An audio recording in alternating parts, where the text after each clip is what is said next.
ஹாய்ங்க, வணக்கம். பாருங்கள், நிழலுக்கு வந்துடலாம். பாருங்கள் ஃப்ரெண்ட்ஸ், ஊருக்கு போயிட்டேன்.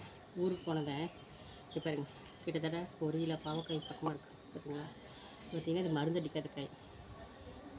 செடியில் இருந்து பழுத்துருச்சு. அதே நானாக இருந்ததுன்னா என்ன பண்ணியிருப்பேன் தெரியுங்களா? அரைச்சி பக்கத்துலேயாவது யாராவது கொடுத்துருப்பேன், சமைக்க சொல்லி கொடுத்துருப்பேன். சூரி வந்து யாருக்கிட்டையும் கொடுக்கல. பாருங்கள், நல்லா காய் பழுத்து போச்சு. பாருங்கள், பார்த்தீங்களா? இப்போ போய் கொடுத்தா என்னன்பாங்க, பழுத்து போன காயை கொடுத்துன்னு சொல்லுவோம். எப்போவுமே வந்து பழுக்காது முன்னாடி கொடுத்தா தான் நல்லது.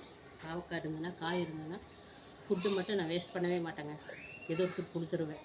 பாருங்கள், பாவக்காய் வந்து நான் வந்து ஊருக்கு போயிட்டேன். பாருங்கள் எவ்வளோ பாவக்காய் பழுத்துச்சு பார்த்தீங்களா?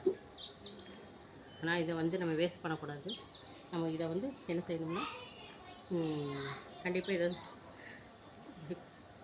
கூட்டு மாதிரி எதாச்சும் ஒரு மாதிரி மசாலா இல்லாத எண்ணெயிலேயே வதக்கி பாவக்காயை சாப்பிட்றணும். சரிங்களா? பாருங்கள் எவ்வளோ காய் பாருங்கள். ஓகே ஃப்ரெண்ட்ஸ், பாவக்காய் யாருக்கு பிடிக்கிற கமெண்ட் பண்ணுங்கள். பிடிச்சதை லைக் பண்ணி சப்போர்ட் பண்ணி சப்ஸ்கிரைப் பண்ணுங்கள். பாருங்கள் பாவக்காய் பாருங்கள், அது மருந்தடிக்காத காய். மருந்தடித்தாலும் பரவாயில்ல, மருந்தடிக்காத காய். இந்த செடியில் தான் இருக்குது. சரிங்களா?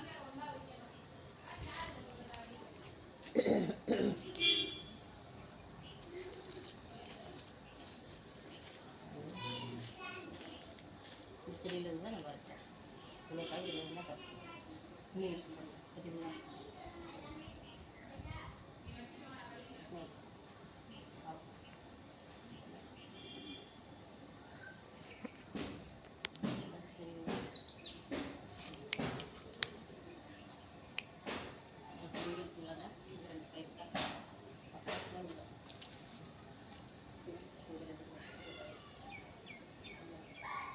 அதனால் இன்னும் காய் இருக்குங்க.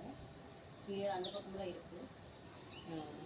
அது வந்து இன்னும் நான் காமிக்கிறேன். கொண்டு போகணும் கொஞ்சம். சரிங்களா? Okay please. சரி, நம்ம வீட்டுக்கு வரோம். சரிங்களா? ஓகே ஃப்ரெண்ட்ஸ், பாய்.